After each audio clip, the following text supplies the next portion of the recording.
O cérebro e as suas capacidades extraordinárias são um alvo de estudos e pesquisas ao longo dos tempos. E em todo o mundo, essa é a realidade, em todo o mundo e em toda a parte. Mas este órgão tão misterioso é também protagonista de vários mitos. Vamos conversar agora mesmo com a Mónica Leão, que é neurocientista, já está connosco via Skype, a quem desejamos desde já um bom dia e um bem-aja por ter aceitado o nosso convite. Bom dia, é um prazer estar aqui com vocês nas Mulheres em Focos. E eu estou muito animada para a gente conversar sobre o que é mito e o que é verdade. Então vamos lá começar por falar aqui dessa grande questão. O cérebro e a mente realmente são duas coisas completamente distintas? Sim, são. Vocês falaram muito bem. O cérebro é como se fosse, se a gente pensar num computador, o cérebro é o hardware e a mente é o software, fazendo uma analogia assim bem simples, né? E não tem como a gente comparar uma mente para outra mente, né? O que está por trás dela, porque afinal de contas, o mundo é o que a gente percebe. O meu mundo é diferente do seu, diferente de todas as outras mulheres, todas as outras pessoas. As pessoas que estão nos assistindo hoje aqui, cada uma vai perceber e entender de forma diferente, apesar de ser só uma única comunicação, mas toda a nossa percepção ela está baseada na nossa história, na nossa cultura. Então, sim, não tem como dizer que o cérebro é igual à mente. Doutora, falando dessa máquina potente que é o cérebro, muitos dizem que nós só utilizamos 10% da sua capacidade. Isso é mito? Isso é verdade? Ai, que ótima pergunta. Isso é um mito. E por muitas vezes eu falei isso antes de ter conhecimento, né? E eu entendo, porque na hora que você determina que a gente teria só 10%, que a gente utilizaria só 10% da nossa capacidade, então sugere que a gente poderia ser muito mais inteligente, muito mais bem-sucedido, porque afinal de contas, só 10% estamos usando. Mas isso é um mito total, tá? E hoje, com a tecnologia, com as ressonâncias magnéticas funcionais, que mapeiam toda a atividade do cérebro, a gente realmente consegue provar de que nós usamos o cérebro completo. Então, por exemplo, um ato simples de abrir e fechar uma mão, eu utilizei todo o meu cérebro quando eu pensei em fazer isso, ou seja, no planejamento, quando eu mandei a informação para os músculos dos meus dedos e da palma da minha mão, e quando efetivamente eu fiz isso. Então, nós usamos o cérebro completamente. Muito bem. Agora, doutora, há aquela questão, aquela polémica que o lado direito do cérebro é uma parte, não sei se é criativa, se é a parte lógica, mas que o lado esquerdo do cérebro é a parte lógica. Dizem que um é criativo e o outro lado é lógico. Conte-nos lá. Também é um mito. Tá? Seria uma forma reducionista da gente ver o cérebro desse jeito. A gente sim sabe que o cérebro tem dois hemisférios, e o esquerdo ele comanda o nosso lado direito e o direito comanda o nosso lado esquerdo. E que por isso quando alguém tem um AVC do lado esquerdo, é o lado direito do corpo que ele é prejudicado. Mas não existe essa questão de que um é lógico e o outro é criativo. Vê bem, eles trabalham de formas conjuntas, eles trabalham juntos. Não existe um campo de batalha, não existe briga no nosso cérebro. E a comunicação deles é através por feixes nervosos, chamado corpo caloso. Então, o tempo inteiro eles se comunicam. Por exemplo, uma coisa bem simples, quando a gente vê uma imagem, tá? Olha como o cérebro é rápido.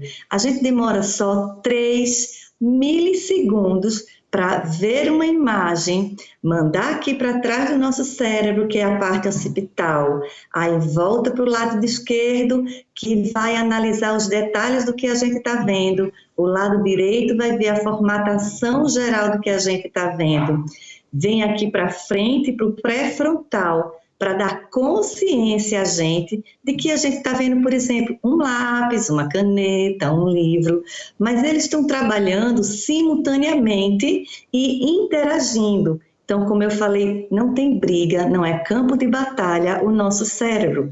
Quando a gente pensa, num matemático, existe toda uma estruturação que o matemático usa, mas também existe toda uma estruturação que um artista usa. E recentemente, assim, em poucos anos, eu estudando, descobri que o músico, ele usa muito da matemática.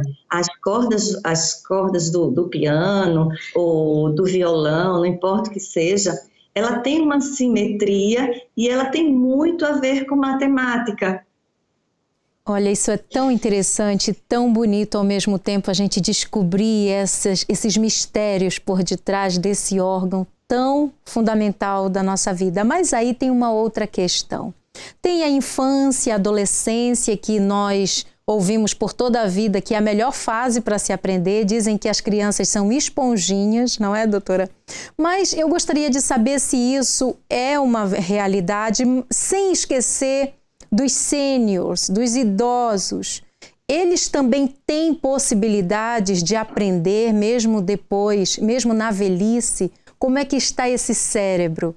Pode ser algo que o idoso pode vir aprender algo diferente, uma língua, formação, enfim. Então, de fato, na infância e na adolescência, a gente está com um momento onde o cérebro está com a maior capacidade de desenvolvimento. É onde a gente consegue absorver e processar de forma muito rápida, né? O cérebro está no seu melhor momento, infância e adolescência. E claro que como criança e adolescente, também tem a questão da curiosidade.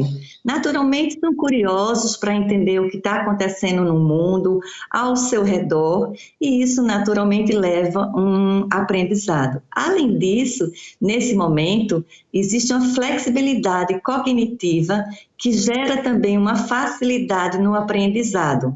Então, quando a gente junta tudo isso, realmente é verdade, isso não é mito, que na infância e na adolescência é a melhor fase de aprendizado. Além do que, a memória está ótima, né? Mas, quando a gente vai envelhecendo, a gente considera que o cérebro começa envelhecendo aos 30 anos, tá? A gente ainda tem capacidade de aprender. Foi descoberto há uns anos que existe uma neuroplasticidade também na fase adulta do cérebro. Achava-se, antes da tecnologia tão maravilhosa que a gente tem hoje, que faz o mapeamento cerebral, achava que a neuroplasticidade, que a capacidade das células de se transformarem em neurônios e eles interagirem um com o outro através de seus neurotransmissores, achava-se que a neuroplasticidade não acontecia no cérebro adulto. Mas hoje, com esse mapeamento cerebral, a gente sabe sim que acontece em cérebro adulto, que células ainda se transformam em neurônio. Agora, claro que um cérebro que está mais envelhecido, ele tem um volume reduzido em relação a um cérebro de uma criança e de um adolescente. Mas eu trago também uma ótima notícia.